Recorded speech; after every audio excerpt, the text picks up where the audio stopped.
Tu veux un homme solide, mais t'es la première à fuir quand il s'effondre. Elle dit, je veux un homme visionnaire, un battant, un leader, un mec qui a des projets.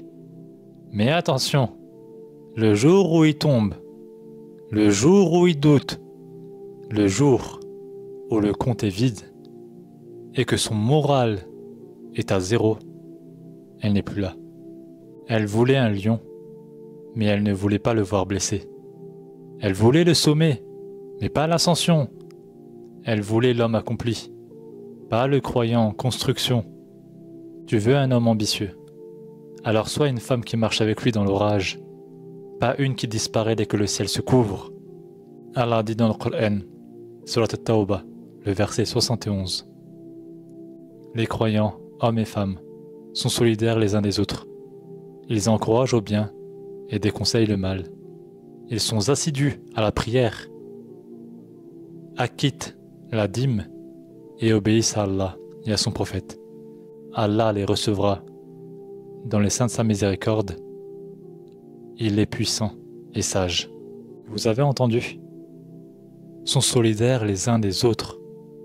Ils encouragent au bien et déconseillent le mal. Et bien sûr, assidus à la prière et à la zakat. Des alliés, pas des spectateurs, pas des juges, pas des gens qui applaudissent quand tout va bien et fuient quand ça devient réel. Le prophète, sallallahu alayhi wa sallam, a dit, le croyant doit être pour le croyant comme des pierres d'un édifice qui se renforcent l'une l'autre. Et il entrecroisa ses doigts. Le prophète, sallallahu alayhi wa sallam, quand il est revenu effrayé de la grotte après la première révélation, qui était là pour le rassurer? Et qu'a dit cette personne? Khadija, radhiyallahu anha, était là pour le rassurer. Et qu'a-t-elle dit? Dans le Sahih Bukhari, le 3e hadith, tout est expliqué. Le prophète sallallahu alayhi wa sallam est rentré et a dit « Enveloppez-moi, enveloppez-moi ». Il a expliqué à Khadija ce qui s'était passé. Et le prophète a dit « J'ai eu peur pour ma propre personne ». Qu'a répondu Khadija? Elle a répondu « Non », lui dit-elle. « Tu n'as pas à avoir peur. Je jure par Dieu qu'il ne te confondra jamais. Tu respectes les liens de parenté, tu aides le faible, tu donnes aux démunis, tu accordes l'hospitalité à l'hôte et tu aides les gens à surmonter les malheurs. » Aujourd'hui, des femmes disent « Je ne veux pas d'un homme qui stresse moi dans ma vie ». Alors que Khadija, elle, a été d'un énorme secours au prophète sallallahu alayhi wa sallam. Aujourd'hui, les femmes sont prêtes à soutenir un rêve, mais ne sont pas prêtes à soutenir un homme dans sa douleur.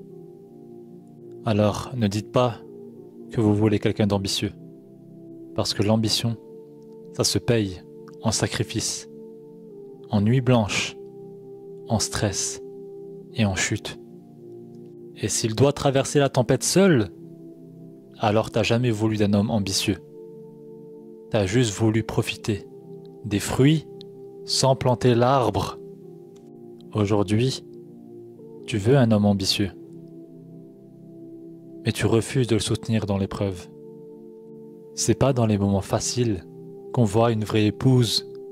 C'est dans l'échec, c'est dans le doute, c'est dans l'épreuve. C'est quand t'as le choix entre fuir ou rester. C'est quand tu dis « Je suis là ». Pas pour te sauver, mais pour te rappeler qu'Allah est le sauveur. Tu veux un homme qui construit? Alors sois là quand les fondations tremblent. Pas juste quand la maison est belle.